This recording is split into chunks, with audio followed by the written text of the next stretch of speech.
Dengue avança na região. Cidades se unem para pedir ajuda ao Estado. Caçapava decreta epidemia e Potim já registra mais de 500 casos. Pode ser mais ou menos do que já aconteceu em 2012 e 2011, que nós tivemos mais de 1.800 casos. Doença silenciosa.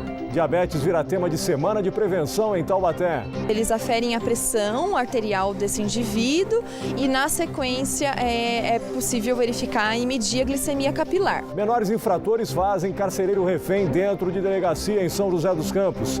O agente que foi agredido conta com exclusividade os momentos de tensão. Colocaram o capacete no meu pescoço e disseram a frase: "Ei, senhor, o senhor gostava de prender nós, agora o senhor vai ter que soltar, senão você vai morrer." Promessa é dívida. Prefeitura de Taubaté diz que laudo sobre a estrutura da rodoviária nova fica pronto em 2 semanas. Então, em cima desse laudo é que nós vamos fazer uma licitação, vamos fazer um levantamento detalhado de orçamento, custo. Natureza em fúria. Ventos de até 70 km por hora causam estragos no litoral norte. Em São Sebastião, árvores foram derrubadas e houve falta de energia. Esporte. Mário Júnior, líbero da seleção brasileira, é o mais novo reforço do São José Vôlei. E no futebol, Taubaté empata com Atibaia e perde acesso antecipado para a Série A2 do Campeonato Paulista. Essas e outras notícias agora no Band Cidade, segunda edição.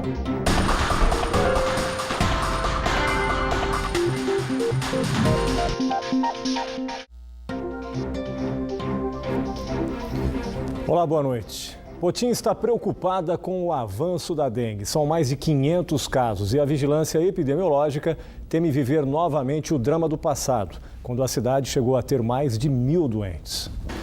O sossego de Potim, de papo na praça, sem preocupação, corre sério risco. Entre os pequenos municípios da região, este foi o primeiro a decretar epidemia de dengue. São mais de 500 diagnósticos positivos. Sobre a dengue, é falta de higiene mesmo. Porque se todo mundo, cuidasse assim do seu pedacinho, acho que não tinha. Já peguei esse problema, graças a Deus foi só a primeira, não a hemorrágica. Nessa unidade básica de saúde, a única da cidade, pelo menos 30 moradores passam todos os dias com sintomas da dengue.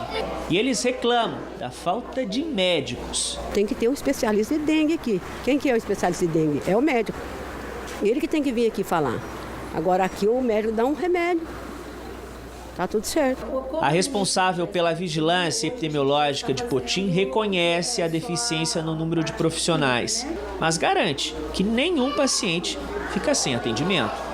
São 5 PSFs, tem a unidade aqui básica. Às vezes a gente tem algum problema com relação ao plantonista, dele não está comparecendo, então a gente encaminha para os PSFs. E a gente tem um respaldo com relação à Santa Casa de Aparecida também. Mas a população também não tem colaborado muito. Os agentes da vigilância epidemiológica são impedidos de entrar em inúmeras casas. Tem os terrenos baldios, outro problema. São mais de 1.000 nesta situação. Nessa propriedade, o dono mudou, mas deixou para trás essa sujeira toda. Esse carro estacionou e nunca mais saiu dali. E na praça, bem no centro da cidade, o chafariz foi desligado, mas o foco para a proliferação da dengue continua. Os moradores e as autoridades aqui de Potim nem podem usar como desculpa que a responsabilidade do alto número de casos de dengue não é deles, mas sim de outras cidades da redondeza. A maioria absoluta dos diagnósticos confirmam que as pessoas foram infectadas na própria cidade. E para um município com só 19.000 habitantes, isso é preocupante. Pode ser mais ou menos do que já aconteceu em 2012 e 2011, que nós tivemos mais de 1.800 casos. Potim quer limpar o passado e a doença de lá também.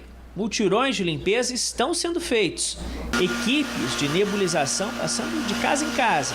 E a vedação com tela, feita de graça, nas caixas d'água das residências. E a luta em Potim contra a dengue continua.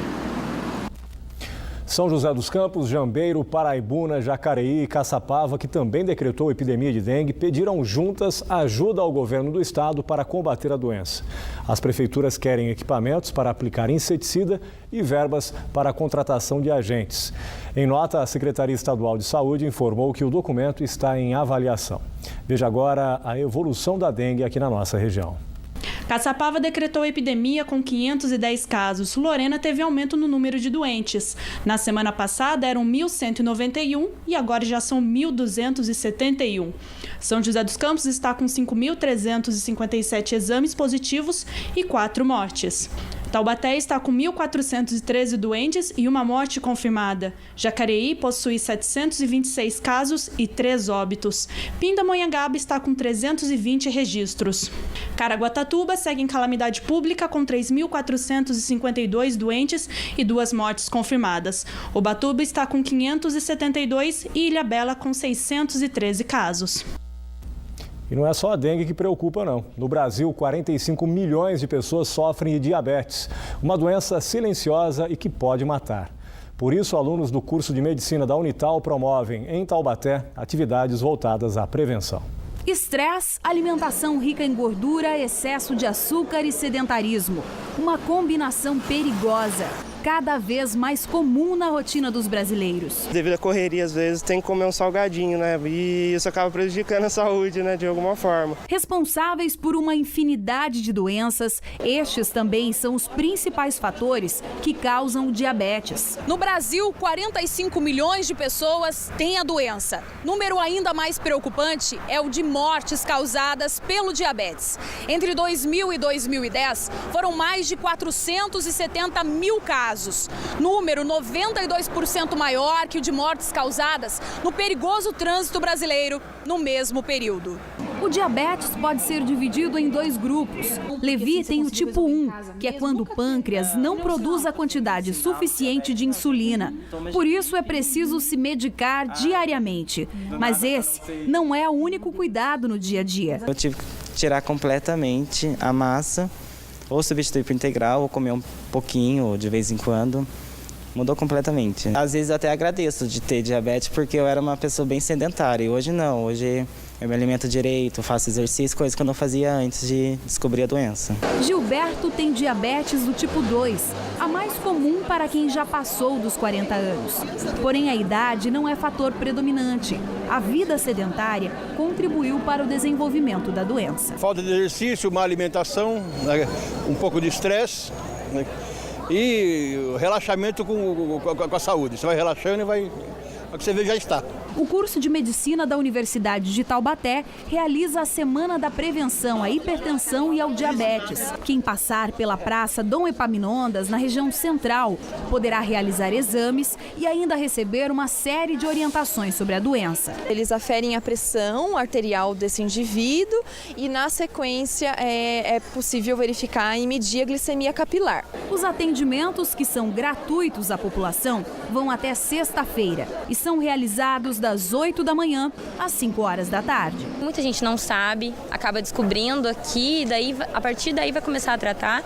E às vezes até quem sabe que tem não está fazendo acompanhamento devido. Então a gente também orienta, a pessoa está sempre consultando, sempre está atento para não ter perigo de tomar um susto. A Prefeitura de Taubaté prometeu hoje divulgar em 15 dias o laudo sobre a estrutura da rodoviária nova, que está interditada devido ao risco de desabamento do telhado. O documento é necessário para dar início à reforma do prédio.